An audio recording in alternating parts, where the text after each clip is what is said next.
முதலமைச்சர் திரு ஜோசப் விஜய் அவர்களின் நல்லாசிரியருடன் ஊரக வளர்ச்சி மற்றும் நீர்வளத்துறை அமைச்சர் திரு என் ஆனந்தன் அவர்களின் நல்லாசிரியருடன் மாபெரும் 100வது நாள் பட்ஜெட் பொதுக்கூட்டம்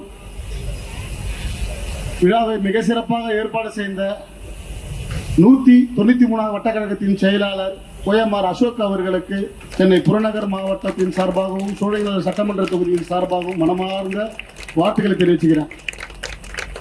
தலைமையிலிருந்து ஒரு அறிக்கை வந்தது, இந்த மாதிரி பட்ஜெட் பொதுக்கூட்டம் தொடர்ந்து சனிக்கிழமை ஞாயிற்றுக்கிழமை நீங்க போடணும்ட்டு ஒரு உத்தரவு வந்தது. நேற்று தான் வந்து உத்தரவு. உடனே எங்க அசோக் கிட்ட சொன்னேன், பகுதி செயலர் தனசேகர் கிட்ட சொன்னேன், அவ்வளவுதானே போட்டுடலாம் அப்படின்னு சொன்னாங்க. நேற்று தலைமையிலிருந்து உத்தரவு வந்தது. இன்னைக்கு வந்து ஞாயிற்றுக்கிழமை வந்து பொதுக்கூட்டம் 100 நாள் தலைவர் அவர்கள் வந்து முதலமைச்சராகி 100 நாள் ஆயிருக்கு. அந்த பட்ஜெட் பொதுக்கூட்டத்தை மிக சிறப்பாக போடணும்னு சொன்ன உடனே நம்ம அசோக் அவர்களும் தனசேகர் அவர்கள் முன்னிலையிலும் இங்க இருக்க கழக தோழர்களும் மகளிர் அணி நிர்வாகிகள் அனைவரும் சேர்ந்து இந்த விழாவை மிக சிறப்பாக கிட்டத்தட்ட ஒரு 7-8 லட்சம் ரூபாய் செலவு பண்ணி இந்த விழா ஏற்பாடு பண்ணியிருக்காங்க. ரொம்ப சந்தோஷமா இருக்கு. இந்த இடத்துல ரொம்ப நாளா நம்ம ஒரு மீட்டிங் போறோம்னு ஆசைப்பட்டோம். கடந்த ஆட்சியில இந்த இடத்துல எங்களுக்கு பர்மிஷன் தரல, பல்வேறு காரணங்களால, இந்த தீய சக்தி திமுகவானால தான். இந்த வாட்டி நம்ம தலைவர் அவர்கள் ஆட்சி பொறுப்பை ஏற்று 100வது நாள் பொதுக்கூட்டம் மிக சிறப்பாக இந்த இடத்துல போடணும்னு ஆசைப்பட்டோம். போட்டு இன்னைக்கு இந்த மக்கள்ல ஒரு மக்கள் கூட எழுந்து கூட போகாத அளவுக்கு உட்கார்ந்துட்டு இருக்காங்க. ரொம்ப சந்தோஷமா இருக்கு. இங்க இருந்து அமர்ந்திருக்க மக்கள் அனைவருக்கும் என் மனமார்ந்த நன்றி தெரிவிச்சுக்கிறேன். அது மட்டும் இல்லாம இன்னைக்கு வந்து பாத்தீங்கன்னா எதிர்கட்சி தலைவர் அவர்கள் ஒரு பேட்டி ஒன்று கொடுத்திருக்காரு. யார் அமைச்சர் யார் எம்எல்ஏ அது விஜய்க்கு கூட தெரியாது. அவர் சொன்ன வார்த்தை வந்து அவருக்கே புரியாத பேசுறாரான்னு தெரியல. தூங்கி எழுந்தவன வந்து காலையிலே பேசுறாரு போது. நான் சொல்றேன், இதே 2026 தேர்தல் பரப்புரை திமுகவின் சார்பாக இப்ப இருக்க எதிர்கட்சி தலைவர் உதயநிதி அவர்கள் இதே சோழிங்கநல்லூர்ல ஒரு கூட்டத்தை ஒன்று கூட்டுறாங்க. அப்படி கூட்டும் பொழுது அவர் சொல்ற முதல் வார்த்தை என்ன தெரியுமா? அவர் சொல்றாரு, 234 தொகுதியில இந்த சோழிங்கநல்லூர் தொகுதி தான் ஜெயிச்சே ஆகணும், எங்க ஜெயிக்கிறோமோ முக்கியம், இந்த சோழிங்கநல்லூர் தொகுதி ஜெயிச்சே ஆகணும்னு சொன்னாரு. அன்னைக்கே முடிவு பண்ண நான், என் தலைவர் எனக்கு ஒரு வாய்ப்பு கொடுத்தாருன்னா இந்த தொகுதி நம்ம ஜெயிச்சே காட்டணும்னு அன்னைக்கு முடிவு பண்ணேன். அப்படி முடிவு பண்ண அந்த வார்த்தை தான் இன்னைக்கு வந்து இந்த சோழிங்கநல்லூர் தொகுதியில தமிழ்நாட்டிலே பெரிய தொகுதி இந்த சோழிங்கநல்லூர் தொகுதி 2,70,382 வாக்குகள் பெற்று 96,780 வாக்குகள் வித்தியாசத்துல ஜெயிச்சிருக்கேன். இதுக்கு எல்லாமே ஒரே முகம் தான், தளபதின்ற ஒரு முகம். அந்த முகம் இல்லைன்னா இந்த ஈஸியா சொல்லணே கிடையாது. ஆனா ஒருத்தர் மார்த்தட்டி சொல்லியிருக்காரு, நான் தான் முதலிடம். யாருன்னு பார்த்தா எடப்பாடி பழனிசாமி அவர்கள். அங்க ஒரு விஷயம் நடந்தது. நம்மளோட கட்சியின் சார்பாக அங்க ஒரு நபரை வந்து எடப்பாடி தொகுதியில போட்டியிட நிப்பாட்டணும். அந்த நபரை நிக்க வச்சோம், வேட்பாளரை அறிவிச்சோம், தளபதியை பார்த்தாரு அறிவிச்சோம். திடீர்னு காணாத போயிட்டாரு, கடத்திட்டாங்க. அது யார் கடத்தினா அது உலகம் அறியும். அதுக்கப்புறம் அந்த இடத்துல வந்து வேற ஒரு நபரை நம்ம வந்து டிவி போட்டியில சின்னத்துல வாக்களிக்கணும் எங்க தலைவர் அறிவிச்சிருந்தாங்க. அந்த போட்டியில வாக்களிச்சு அவர் 3வது இடத்துக்கு வந்தாங்க, 2வது இடத்துக்கு வந்தாங்க. அதே இடத்துல விசில் சின்னத்துல வாக்களிச்சு நின்று இருந்தாருன்னா இன்னைக்கு நான் தான் முதல் இடத்துல நின்று இந்த இடத்துல ஜெயிச்சிருப்பேன். அவருக்கு எனக்கும் பார்த்தா ஒரு 200 ஓட்டு டிஃபரெண்ட் தான், பரவாயில்ல, அவர் முதல் இடத்துல இருக்கட்டும். ஆனா இன்னைக்கு இதுக்கப்புறம் அவங்க ஆட்சியிலே வரமாட்டாங்கன்றது நல்லா தெளிவா தெரியும் எனக்கு. நேற்று பாத்தீங்கன்னா அந்த நபர் சொன்னல, எடப்பாடியில நின்று எஸ்கேப் ஆனார் சொன்னல, அவர் வந்து உடனே தெரியாத குழந்தை மாதிரி தெரிஞ்சு அதே எடப்பாடி அவர் முன்னிலே கட்சியில ஜாயின் பண்ணிட்டாராம். அது ஒரு பரபரப்பான நியூஸ். அது இதுல இருந்து புரியுதா யாரு அவரை கடத்தினான்ட்டு? இதுதான் உண்மை, இன்னைக்கு உலக அறிந்த உண்மை. அதான் பண்ற தப்பெல்லாம் அவங்க பண்ணிடுறாங்க. கேட்டா தாவக அரசு சரியில்லைன்னு சொல்றாங்க. நேற்று ரொம்ப சந்தோஷமா இருந்தது. இதுவரை நான் வந்து டிவியில தான் பார்த்திருப்பேன் சுதந்திர தின விழாவை. முதல் முறையாக என்னவோ கடவுள் சொல்லியிருப்பாரு போகுது, உங்க தலைவர் முதலமைச்சர் ஆனதுக்கு அப்புறம் தான் நீ அங்க போய் உங்க தலைவரை தான் லைவா பார்க்கணும்னு சொல்லியிருக்காரோன்னு நான் நினைக்கிறேன். நேற்று போய் எங்க அண்ணன் வந்து சிஎம் விஜய் சார் வந்து கொடியேற்றும் போது 80வது சுதந்திர தினம் கொடியேற்றினாங்க. நேற்று நினைச்சேன், இது 80வது குடியரசு தினம் இல்லைன்னா சாரி, சுதந்திர தினம் இல்லைன்னா 100வது சுதந்திர தினமும் தலைவர் தான் கொடியேற்றுவார் அந்த இடத்துல. இது உறுதியா சொல்றேன். 3 மாசம் ஆச்சு, 6 மாசம் ஆச்சு சொல்லிட்டு இருக்காங்க. 100வது சுதந்திர தினமும் என் தலைவர் தான் இந்த கோட்டையில் கொடியை ஏற்ற போறாரு. இது எந்த ஒரு மாற்றமும் கிடையாது. ஏன்னா சாதாரண விஷயம் கிடையாது ஒரு ஃபங்க்ஷனும் பண்றது. ஆனா இன்னைக்கு பாத்தீங்கன்னா நேற்றுலேருந்தே இந்த விழாவுக்கான ஏற்பாடை மகளிர் எல்லாம் வீட்டுக்கு போனாங்களா, ஆடி மாதம் கூழ் ஊற்றுனாங்களான்னு தெரியாது. இங்கேயே இருந்து இங்கேயே இந்த ஃபங்க்ஷனுக்கான வேலைகளை பார்த்தாங்க. இந்த தம்பிமார்கள்லாம் எல்லாரும் செலவு பண்ணியிருக்காங்க. ஆனால் அவங்க எல்லாமே கீழே இருக்காங்க, நாங்கள்லாம் மேலே இருக்கிறோம். அவங்களும் ஒரு நாள் மேலே வருவாங்க, நாங்களும் ஒரு நாள் கீழே போவோம். அது எந்த ஒரு மாற்றமும் கிடையாது. ஏன்னா தமிழக வெற்றி கழகம் மக்களுக்கான அரசாக இருக்கும், மக்களுக்கான ஆட்சிகளாக இருக்கும் என்றதை தெரிவிச்சுக்கிறேன். இது பக்கத்தில் ஒரு ஏரியா ஒன்று இருக்கு, சாய் நகர், செல்வ கணபதி நகர், சரவணா நகர். ஒரு 2 வாரத்துக்கு முன்னாடி எனக்கு ஒரு மனுக்கள் ஒன்று கொடுத்தாங்க. அந்த மக்கள் வந்து கொடுத்தாங்க, எங்கள் ஊரில் அடிப்படை வசதிகள் எதுவுமே சரியில்லை அப்படி சொன்னாங்க. இல்லைம்மா, இதுக்கு முன்னாடி அந்த கவுன்சிலர் சேர்மன் தான் இருக்காரு, ரவிச்சந்திரன் ஒரு நபர் இருக்காரு, திமுகவோட சேர்மன். அவர் வரலையம்மா, ஓட்டு கேட்க வந்தாங்கண்ணே, அதுக்கப்புறம் வரவே இல்லை. அப்போ இந்த பக்கம் ஒருத்தர் இருக்காரு, நம்ம டிசி கோவிந்தசாமி ஒருத்தர் இருக்காரு, அவரு ஓட்டு கேட்க வந்தாரு, அதுக்கப்புறம் வரல. எம்எல்ஏ அவரும் ஓட்டு கேட்க மட்டும் தான் வந்தாரு, அதுக்கப்புறம் 10 வருஷமா இந்த பக்கமே வரலன்னு சொன்னாங்க. சரிம்மா நீங்கள் போங்க, நான் நாளைக்கு வரமான்னு சொல்லிட்டு போனேன். கண்ணீருடன் என்ற மக்கள் அங்கே அவ்வளோ கஷ்டப்படுறாங்க. அந்த இடத்துல இந்த சாய் நகர்லையும் செல்வ கணபதி நகர்லையும் சரவணா நகர்லையும் அவ்வளோ கஷ்டப்படுறாங்க. தண்ணிகள் சின்ன மழை வந்தாவே அங்கே அவ்வளோ தண்ணி நிற்கிது. அது ஒரு சின்ன விஷயம் தான். அங்கே ஒரு சின்ன ஒரு தடுப்பு ஒன்று இருக்குது, அதை உடைச்சிட்டு தண்ணியை நம்ம வந்து மூவ் பண்ணி விட்டா அந்த குப்பமேட்டு அந்த ஏரி வழியாக போயிடும். அதை கூட செய்யாமல் இத்தனை ஆண்டுகளாக இந்த மக்களை ஏமாற்றிய திமுக அரசு தான் காரணம் இருக்குது. நான் போயிட்டு வந்ததுக்கப்புறம் இங்கே இருக்க அதிகாரிகளை கூப்பிட்டு இது உடனே நீங்கள் பார்க்க சொன்னேன். அந்த அதிகாரி என்னை விட ஃபாஸ்ட்டாக இருக்காரு. நான் நீங்கள் போங்க வரேன்னு சொன்னேன், அந்த அதிகாரியை கூப்பிட்டாங்கன்னா நீங்கள் உடனே பண்ணிடுங்கன்னு சொன்னேன். சரி பண்ணி நாளைக்கு தான் பொண்ணு வர பார்த்தா அவர் நான் இங்கேருந்து நான் என்னோட ஆஃபீஸ் போகிறதுக்குள்ள 2 மணி நேரத்தில் சரி பண்ணிட்டாரு. இதுதான் சின்ன விஷயம் தான், சொன்னால் உடனே செய்ய போகிறாங்க. அது சொல்கிறதுக்கு கூட அவங்களால முடியல. கேட்டால் மண்டல குழு சேர்மனா, இந்த சேர்மன் வந்து இந்த வருஷம் நிறுத்துக்கலாம், இன்னொரு 4 மாதமோ 5 மாதமோ தான் அவங்க எல்லாரோட கனவுகள் எல்லாமே. அதனால எவ்வளோ சம்பாதிக்கணுமோ எவ்வளோ கொள்ளடிக்கணுமோ எல்லாமே ஆச்சுங்க. இதுக்கப்புறம் எப்படி இந்த சட்டமன்ற தொகுதி எம்எல்ஏவாக இருந்தும் 234 தொகுதியில் எங்கள் எம்எல்ஏக்கள் 106 பேர் ஜெயிச்சு எந்த ஒரு கமிஷனும் வாங்காமல் இன்னைக்கு வரையும் உழைக்கிறாங்களோ, அதே போல் மாமன்ற எலெக்ஷன்லையும் கவுன்சிலராகி எங்கள் நிர்வாகிகள் அனைவரும் உண்மையாக உழைப்பாங்கன்றதெல்லாம் தெரிவிச்சுக்கிறேன். நீங்கள் அசோகை பார்த்தீங்கன்னா சாதாரண குடும்பத்தை சேர்ந்தவர் தான். இந்த பகுதியில் பல்வேறு நலத்திட்ட உதவிகள் அவரால் முடிஞ்ச சக்திக்கு முடிஞ்ச மாதிரி ஒரு காலகட்டத்தில் அவர் தனியாக தான், அவர் கூட 2-3 பேர் தான் இருந்தாங்க. அதை வச்சுட்டு அவரோட சொந்த செலவில் அவர் சாதாரண ஒரு அயன் பாக்ஸு, ஒரு அயன் கடை வச்சுருக்கிறது தான். ஒரு கூலி தொழிலாளி தான் அவரும். பெரிய பணக்காரனும் கோடீஸ்வரனும் கிடையாது அசோக் அவர்கள். அவர் தினந்தோறும் அந்த வேலையை செஞ்சுட்டு வாஷிங் கொடுத்துட்டு இந்த மாதிரி ஒர்க் பண்ணுறவர் தான்.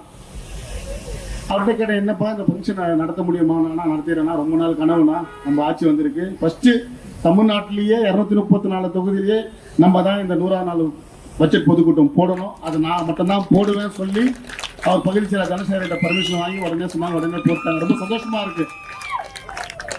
இதுதான் தமிழக வெற்றி கழகம். அதுக்கு உதாரணம் அசோக் அவர்கள். வருங்காலத்தில் அவரும் ஒரு நாள் கவுன்சிலர் ஆகலாம். அதுதான் எங்க தலைவர் சொன்ன மாதிரி தான், கீழே இருக்கவங்க மேலே போகலாம், மேலே இருக்கவங்க கீழே வரலாம். ஆனால் என்னைக்கா இருந்தாலும் தமிழக வெற்றி கழகம் தான் முதலிடத்தில் இருக்குன்றதை தெரிவிச்சுக்கிறேன். இந்த சோழிங்கநல்லூர் தொகுதியில் பல்வேறு பிரச்சனைகள், பல்வேறு அடிப்படை வசதிகள் இருக்கு, செய்யணும். அப்படி இருக்கும்போது இந்த கல்லுக்குட்டியில் ஒரு பகுதி ஒன்று இருக்கு, பெருங்குடி கல்லுக்குட்டியில் 238 தெருவு இருக்கு. அந்த தெருவு கல்லுக்குட்டை பகுதியில் மட்டும் ரோடு வசதி, சாலை வசதி எதுவுமே சரியில்லை. இந்த நிமிஷம் போடவே இல்லை அந்த ஊர் மக்களுக்கு. கிட்டத்தட்ட பார்த்தீங்கன்னா ஒரு 20,000 குடும்பங்கள் மேலே இருக்கு, ஒரு 40,000 நபர்கள் இருக்காங்க அந்த ஊரில். ஆனால் ரோடு வசதி இல்லை, சாலை வசதி இல்லை, தெருவிளக்கு இல்லை, சரியான அடிப்படை வசதி கூட செய்யாமல் இருக்காங்க. இதுக்கு முன்னாடி திமுக ஒரு 10 வருஷம், அதிமுக ஒரு 5 வருஷம் இவங்கெல்லாம் இருந்தாங்கன்னா, ஆனால் ஒரு வேலையும் செய்யலை. ஆனால் அந்த மக்களுக்கும் சரி, இந்த சோழிங்கநல்லூர் தொகுதியில் மக்களுக்கும் சரி பல்வேறு பிரச்சனைகள் இருக்குது. எங்கள் தளபதி முதலமைச்சர் அவர்களுக்கு கொண்டு போய் சேர்த்து இந்த தொகுதி மக்களுக்கு எந்த நேரமும் எந்த நேரத்திலையும் உதவி செய்யும் என்ற எண்ணத்தோடு நான் இருப்பேன்றதை தெரிவிச்சுக்கிறேன். ஏன்னா அதிக வாக்குகள் வித்தியாசம் ஜெயிக்க, நான் சாதாரண குடும்பத்தை சேர்ந்த என்னையே இந்த அளவுக்கு ஜெயிக்க, நான் என் மேலே நம்பிக்கை ஜெயிக்க வச்சிருக்கீங்க அப்படின்னும் போது உங்களுக்கோசம் தான் நான் உழைப்பேன். அது எந்த ஒரு மாற்றமும் கிடையாது. நான் ஒரு நாளைக்கு தூங்குறதே பார்த்தீங்கன்னா 2 மணி நேரம் 3 மணி நேரம் தூக்கமே வருது எனக்கு. தினந்தோறும் ஃபோனு, நைட்டு 2 மணிக்கு 3 மணிக்கு எல்லாரும் ஃபோனு. என்னை ஈஸியாக அணுகுறாங்க மக்கள். அதுவே எனக்கு ஒரு சந்தோஷமா இருக்கு. நான் ஃபோன் எடுக்கலன்னா கூட இன்னொரு நம்பருக்கு வந்துடுறாங்க, இந்த நம்பர்லாம் அந்த நம்பருக்கு வந்துடுறாங்க. அவங்களோட பிரச்சனை ஃபோன் எடுத்து பதில் சொன்னால் போதும், இந்த டைமில் ஃபோன் எடுத்து பேசுறீங்க, ரொம்ப சந்தோஷமானவங்க. அப்படிதான் இந்த நிமிஷம் நான் பேசிட்டு இருக்கேன் அவங்ககிட்ட. எல்லாரோட பிரச்சனையும் உடனே செய்ய முடியும்னா கண்டிப்பா முடியாது. ஏன்னா இந்த பிரச்சனைகள்லாம் இப்போ நேற்று இல்லை, 75 ஆண்டுகளாக 55 ஆண்டுகளாக இந்த பிரச்சனை எல்லா தொகுதியிலும் இருக்கு. அதனால படிப்படியா எங்களால முடிஞ்ச அளவுக்கு தளபதி முதலமைச்சர் அவர் கவனத்துக்கு கொண்டு போய் நான் உடனடியாக செஞ்சு தரேன். கண்டிப்பா செஞ்சு தருவேன், எந்த ஒரு மாற்றமும் கிடையாது. என்னோட முதல் மாச சம்பளம் வாங்கினேன். ஏன் இந்த இடத்துல நான் பதிவு பண்றேன்னா, எங்க எல்லாரும் என்னை பத்தி பேசினாங்க. என்னோட முதல் மாசம் சம்பளம் 1,04,000 சம்பளம் வாங்கினேன். நான் வேலைக்கு போயிருந்தேன். என்னோட முதல் மாசம் சம்பளம் வந்து 13 ரூபாய் 50 காசு. நான் வேலைக்கு போகும்போது இன்னைக்கு வந்து பாத்தீங்கன்னா 1,04,000 ரூபாய். அதுவும் தளபதியால, எங்கள் முதலமைச்சரால 1,04,000 ரூபாய் சம்பளம் வந்திருக்கு. அந்த சம்பளத்தை ஏதாவது போய் அப்பா அம்மாட்ட கொடுத்து ஆசீர்வாதம் பண்ணுவாங்க. ஆனா நான் அப்படி பண்ணல. ஒரு சாலையோரம் ஒரு பொண்ணு வந்து, ஒரு பெண்மணி வந்து இதுமாரி கேஸ் லைட் விற்கணும், கடை வைக்கணும், உதவி பண்ணுவேன்னாங்க. அவங்களுக்கு ஒரு 27,000 ரூபாய் கேஸ் லைட் விற்க வியாபாரத்தை வாங்கி நான் கொடுத்து அவங்கள நீ வச்சுக்குமான்னு சொன்னேன். அவங்க உடனே சொன்னாங்க, ஆனால் நான் மாதம் மாதம் தவணை முறையில் கொடுக்குறேன்னா. நான் இல்லைம்மா, நீங்கள் வந்து வியாபாரத்தை பாருங்க அப்படி சொல்லி சொன்னேன். அதுக்கப்புறம் அது ஒரு தனியார் நிகழ்ச்சியில் போய் கலந்துக்கும் போது பெரும்பாக்கத்தை சேர்ந்த ஒரு மாற்றுத்திறனாளிகள் வந்து இதுமாரி என் குழந்தை வந்து ஒரு மாற்றுத்திறனாளியாக பிறந்த நாளையே என் மனைவி என்னை விட்டு போயிட்டாருண்ணே, அதனால இந்த குழந்தை நான் தான் மட்டும்தான், அவர் அப்பா சனத்தில் நான் மட்டும் தான் வளர்த்துட்டு இருக்கேன் அப்படி சொல்லும் போது எனக்கு ரொம்ப மனசு கஷ்டமாகி போச்சு. அப்பா இல்லாமல் கூட வளர்ந்துடலாம் ஒரு குழந்தை, ஆனால் அம்மா இல்லாமல் வளரவே முடியாதும்மா இந்த உலகத்தில், அவ்வளோ கஷ்டம். அப்படி இருக்கும்போது அந்த குழந்தைக்கு ஒரு 25,000 ரூபாய் கொடுத்தேன். அதுக்கப்புறம் கல்வி விருது ஒரு 2 பேருக்கு 25,000 கொடுத்தேன். 1 லட்ச ரூபாய் செலவு பண்ணியாச்சு அந்த முதல் மாதம் சம்பளத்தில். ரொம்ப சந்தோஷமா இருந்தது, ஆத்ம திருப்தியாக இருந்தது எனக்கு. சரி, 2வது மாதம் சம்பளம் தான் வாங்கி ஏதாவது செலவு பண்ணுவோமே நினச்சி, சரி தான் நம்ம ஏதாவது வாங்கி செலவு பண்ணுவோமே, ஜெயிச்சிருக்கோம் நம்ம நண்பர்கள்லாம் கொடுத்து ட்ரீட்டு என்ன வைப்போமே பார்த்தா அந்த மாதமும் ஒரு செலவு. அண்ணன் சொன்ன மாதிரி ஒரு சிலம்பு போட்டி, ஒரு பையன் அவங்க அம்மாவோட அரவணைப்பில் தான் வளர்றான். இங்கே துறப்பாக்கத்தில் தான் இருக்கான் தம்பி அவருக்கு. அவர் வந்து அண்ணா நான் சிலம்பு போட்டிக்கு போகணும், நேபாளில் போய் விளையாடணும், என்கிட்ட பணம் இல்லை, கிட்டத்தட்ட ஒரு 3 மணி நேரமாக நான் இங்கே வெயிட் பண்ணுறேன் சார், உங்கள் ஆஃபீஸில் வெயிட் பண்ணுறேன். சரி தம்பி நீங்கள் இருங்க நான் வரேன்னு சொல்லிட்டு வந்து கேட்டேன். எனக்கு வந்து சிலம்பு ரொம்ப பிடிக்கும், ஆனால் நான் போய் விளையாடுறதுக்கான பணம் கிடையாதுங்க. எவ்வளோ பணம்? 35,000 ரூபாய் சொன்னாங்க. உடனே 35,000 ரூபாய் 2வது மாதம் சம்பளத்தை எடுத்து கொடுத்தேன். இன்னைக்கு போயிட்டு 2 நாள் முன்னாடி என் தம்பி போயிட்டு நேபாளில் போய் விளையாடி தங்க மெடல் வாங்கிட்டு வந்திருக்காரு. ரொம்ப சந்தோஷமா இருந்தது. அவனோட திறமைகளை நம்ம அந்த 35,000 கொடுக்கலாம் விளையாட போயிருக்க மாட்டான், நல்லா தெரியும். அவனோட சூழ்நிலை அப்படி இருந்தது அன்னைக்கு நான் பார்க்கும்போது. அன்னைக்கு வந்து அவ்வளோ சந்தோஷம், நம்ம மெடலை காமிக்கும் போது அவ்வளோ சந்தோஷம், அவ்வளோ ஒரு ஆனந்த கண்ணீர் அவங்க அம்மாவும் ஆகணும். அதுதான் எங்கள் தலைவர் சொல்லுவார், அடுத்த நிமிஷம் நிச்சயம் இல்லாத வாழ்க்கை, முடிஞ்ச வரையும் எல்லாரும் சந்தோஷமா வச்சுக்கணும் சொல்லுவார் எங்கள் தளபதி. அதுக்கப்புறம் எங்கள் கழக நிர்வாகிகளாம் என்னை ஜெயிச்சதுக்கு அப்புறம் என்னை வந்து பார்த்து வரும்போதெல்லாம் 2,000 ரூபாய் சால்வை என்னை வந்து சந்தோஷப்படுத்தணுன்ட்டு 2,000 ரூபாய் சால்வை, ஒரு 500 ரூபாய் சால்வை, ஒரு 1000 ரூபாய் சால்வெல்லாம் வாங்கி வந்து எனக்கு போகிறது வழக்கமாகவே இருந்தது எனக்கு. நான் யோசிச்சேன், எதுக்கு இந்த சால்வை வாங்கி நான் மூலையில் குப்பையில் போடுற மாதிரி அதை தூக்கி ஓரம் போடுறதுக்கு பதிலாக இங்கே இருக்கிற கவர்மெண்ட் பள்ளியில் படிக்கிற மாணவ மாணவிகளுக்கு நோட்டு புஸ்தகம், பள்ளி ஸ்கூல் பேக், ஜாமெட்ரி பாக்ஸ் வாங்கி வந்து கொடுத்தீங்கன்னா, அந்த சால்வைக்கு பதில் வாங்கி வந்து கொடுத்தீங்கன்னா நான் போகும் இடமெல்லாம் அந்த குழந்தைகளை நான் கொடுப்பேன் அப்படின்னு நான் சொன்னேன். சொன்னதுக்கப்புறம் ஒரு வீடியோ போட்டேன். அதுக்கப்புறம் நீங்கள் பார்த்தீங்கன்னா இன்றைக்கி என்னோட ஆஃபீஸ்லையும் என்னோட வீட்லேயும் என்னோட தமிழக வெற்றி கழகத்து அலுவலகத்துலையும் வைக்கிறதுக்கு இடம் இல்லைம்மா. நோட்டு புஸ்தகத்தை வைக்கிறதுக்கு, ஸ்கூல் பேக்கை வைக்கிறதுக்கு ரொம்ப சந்தோஷமாக இருந்தது. அது வாங்கும் போதே ரொம்ப அவ்வளோ ஒரு ஆத்ம திருப்தியாக வாங்கும் போது ரொம்ப அவ்வளோ சந்தோஷம். நேற்று சுதந்திர தினம் இங்கே இருக்கிற கவர்மெண்ட் பள்ளியிலலாம் போயிட்டு ஒரு பள்ளிக்கும் 500 நோட்டுகள் கொடுத்து அந்த குழந்தைங்க மனசுல சந்தோஷத்தை பார்க்கும்போது அவ்வளோ சந்தோஷம். ஒரு விஷயத்தை நம்ம யோசிச்சு செஞ்சாவே நம்ம வாழ்க்கையில ஒரு நல்ல இடத்துக்கு போகலாம். நான் இப்போ இந்த இடத்துல சொல்றேன் பாருங்க, ஏதோ இந்த 5 வருஷம் நம்ம நிக்கிறோம், எம்எல்ஏ ஆகலாம் நினைக்கிச்சு நான் பேசலாமா? என் தலைவர் முதலமைச்சரா இருக்கிற வரைக்கும் நான் இந்த சோழிநூல் தொகுதியில எம்எல்ஏவா தான் இருப்பேன். அது மாற தப்பி சொல்லுவேன். அவ்வளோ நம்பிக்கை எனக்கு இருக்கு. அந்த நம்பிக்கை இருந்தால் நான் ஜெயிச்சுவேன்னு எனக்கு அந்த நம்பிக்கை இருக்குது, கண்டிப்பாக ஜெயிப்பேன். அதே போல் வருகின்ற மாநகராட்சி தேர்தலும் சரி, ஊராட்சி மன்ற தேர்தலும் சரி, நீங்கள் எப்படி இந்த மாதிரி ஓட்டு போட்டு விசில் சேனலில் ஓட்டு போட்டு என் தலைவரை முதலமைச்சர் ஆக்குனீங்களோ, சின்ன சின்ன விஷயங்கள்லாம் நடக்குது. இப்போ நீங்கள் போய் இங்கே இருக்க லோக்கல் கவுன்சிலர்கிட்ட போய் ஒரு விஷயம் போய் சொல்லுங்களேன், எனக்கா ஓட்டு போட்டேன், விசில் தானே ஓட்ட போட்ட, அவனை போய் கேளு போ. இதே சொல்லி போர் அடிக்கிறாங்க அவங்க. இன்னொரு 3 மாதம் 4 மாதம் பொறுத்துங்க, அதே விசில் சொன்னார்ல, அதே விசிலுக்கு ஓட்டு போடுங்க. உங்களோட அடிப்படை வசதி எல்லாமே இந்த எங்கள் கவுன்சிலர் எல்லாம் செய்து தருவாங்க. அடிக்கடி எங்கள் நாராயணன் சொல்லுவார், மறந்து விடாதீர்கள், மறந்தும் இருந்து விடாதீர்கள், இங்கே வாக்களிப்பு சின்னம் விசில் சின்னம் சொல்லுவார். அதே போல் வருகின்ற ஊராட்சி மன்ற தேர்தலையும் சரி, மாநகராட்சி தேர்தலையும் சரி, விசில் சின்னம் ஓட்டு போட்டு உங்கள் அடிப்படை வசதியிலும் சரி, எல்லா விஷயத்திலும் உங்கள் வீட்டு பிள்ளையாக எங்கள் அசோகா ஆகட்டும், இங்கே இருக்க தனசேகர் ஆகட்டும், லோகா இருக்கட்டும், ரவி ஆகட்டும், எல்லாருமே இந்த இந்த சோழிங்கநல்லூர் தொகுதியில் கவுன்சிலராக கண்டிப்பாக வருவாங்க. எந்த ஒரு மாற்றமும் கிடையாது. அதனால நீங்கள் எல்லாருமே ஒற்றுமையோட செயல்பட்டு இந்த தொகுதி மக்களோட, நான் உங்களோட இருப்பேன், நீ எங்களோட இருங்க, எல்லாரும் சேர்ந்து ஒன்றா பயணிச்சு உங்களோட எப்பயுமே எந்த ஒரு கூட்ட குரலுக்கு கண்டிப்பாக நான் வருவேன். உங்களுக்கு எந்த ஒரு அடிப்படை பிரச்சனைகளாக இருந்தாலும் இங்கே நம்ம உங்கள் ஏரியாவில் இருக்கிற வட்ட செயலாளரும் சரி, பகுதி செயலாளர் தொடர்பு கொள்ளுங்க. அவங்க கண்டிப்பாக உங்களை வந்து எந்த ஒரு விஷயமும் தான் அணுகுவாங்கன்றதெல்லாம் தெரிவிச்சுக்கிறேன். ஒரு 2 நாளுக்கு முன்னாடி வந்து பார்த்தீங்கன்னா RS பாரதின்னு ஒருத்தர் இருக்கார், எங்கள் நம்ம ஆலந்தூர் தொகுதியில் கழக அமைப்பு செயலாளர்ன்ட்டு. அவர் வந்து மா சுப்பிரமணியம் அவர்கள் வந்து கிண்டியில் வந்து ஒரு ஹாஸ்பிட்டல் ஒன்று கட்டிருக்காரா, மருத்துவமனை. அந்த மருத்துவமனைக்கு நம்ம உடம்பு சரியில்லைனா போய் பார்க்குறது, ஆக்சிடென்ட் ஆச்சுன்னா போய் பார்க்குறது, மக்கள்லாம் தொடர்ந்து போய் பார்த்துட்டு இருக்காங்க. அப்படி பார்க்கும்போது அவங்க பார்த்தவங்க கூட ஓட்டு போடுங்க கூட நான் அவர் ஜெயிச்சிருப்பாரு அப்படி சொல்கிறாரு. அவர் அந்த நோயாளிகள்லாம் பார்த்தவங்களாம் வந்து இருந்தால் ஜெயிச்சிருப்பாருன்னு சொல்கிறாரு. அப்படி இல்லைன்னா அதுங்கெல்லாம் நல்ல சாவே வராதுன்னு சொல்கிறா போல. எவ்வளோ கேவலமான அரசியல் பாருங்கள். உங்கள் அப்பா வீட்டு ஹாஸ்பிட்டலாக இது கவர்மெண்ட்டோட வரி பணத்தில் கட்டி அந்த ஹாஸ்பிட்டலை கட்டி வச்சிருக்கேன். உங்கள் அப்பா வீட்டு பணமா இது? நான் கேட்குறேன். மக்கள் வந்து ஒரு கவர்மெண்ட் ஹாஸ்பிட்டல் எதுக்கு வருவாங்க? நல்ல ட்ரீட்மெண்ட் பார்ப்பாங்கன்னு தான் நம்பி வராங்க. ஏதோ உன் வீட்டு பணம், சொந்த பணத்தில் நீ கோடி கோடியாக சம்பாரிச்ச பணத்தில் வந்து நீ ஹாஸ்பிட்டல் கட்டி நீ பேசுனா நீ ஒரு அர்த்தம் உண்டு. அதுக்கு கூட நீ பேசக்கூடாது, அதுக்கும் நீ பணம் வாங்கி தான் பண்ணுவேன்.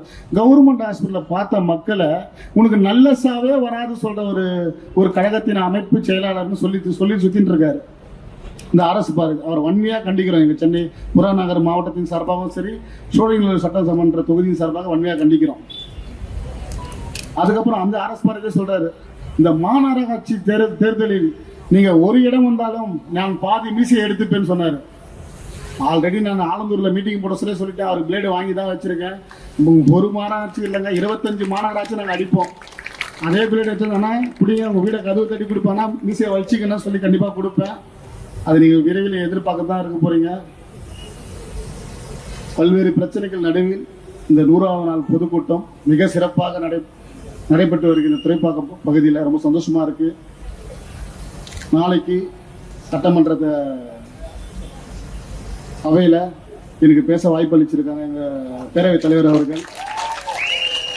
கண்டிப்பாக நம்ம தொகுதி பிரச்சனையை நாளை என்னோட குரல் கண்டிப்பாக இருக்கும்ன்றதை தெரிவித்து வாய்ப்பளித்த அனைவரும் நான் மனமார்ந்த நன்றி.